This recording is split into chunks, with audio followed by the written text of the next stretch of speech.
आज के दिन ये धार्मिक कर्मकांड करने से दूर हुई थी सुदामा की दरिद्रता।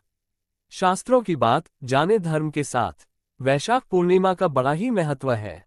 इस दिन दान पुण्य और धर्म कर्म के अनेक कार्य किए जाते हैं। इसे सत्य विनायक पूर्णिमा भी कहा जाता है। वैशाख पूर्णिमा पर ही भगवान विष्णु का 23वां अवतार महात्मा बुद्ध के रूप में हुआ था, इसलिए बौद्ध धर्म के अनुयायी इस दिन को बड़े ही धूमधाम से मनाते हैं। वैशाख पूर्णिमा व्रत और धार्मिक कर्म। वैशाख पूर्णिमा पर व्रत और पुण्य कर्म करने से शुभ फलों की प्राप्ति होती है। इस पूर्णिमा व्रत की पूजा विधि अन्य पूर्णिमा व्रत के समान ही है, लेकिन इस दिन किए जाने वाले कुछ धार्मिक कर्मकांड इस प्रकार हैं। वैशाख पूर्णिमा के दिन प्रातःकाल सूर्योदय से पूर्व किसी पवित्र नदी, जलाशय, कुआं या बावड़ी में स्नान करना चाहिए।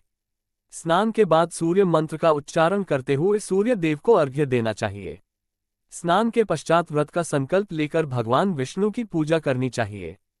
इस दिन धर्मराज के निमित्त जल से भरा कलश और पकवान देने से गोदान के समान फल मिलता है। 5 या 7 जरूरतमंद व्यक्तियों और ब्राह्मणों को शक्कर के साथ तिल देने से पापों का क्षय होता है।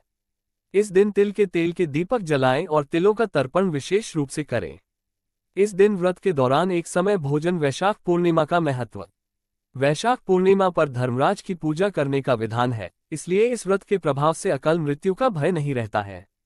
मान्यता है कि भगवान श्री कृष्ण के बचपन के साथी सुदामा जब द्वारिका उनके पास मिलने पहुंचे थे, तो भगवान श्री कृष्ण ने उन्हें सत्य विनायक पूर्णिमा व्रत का विधान बताया।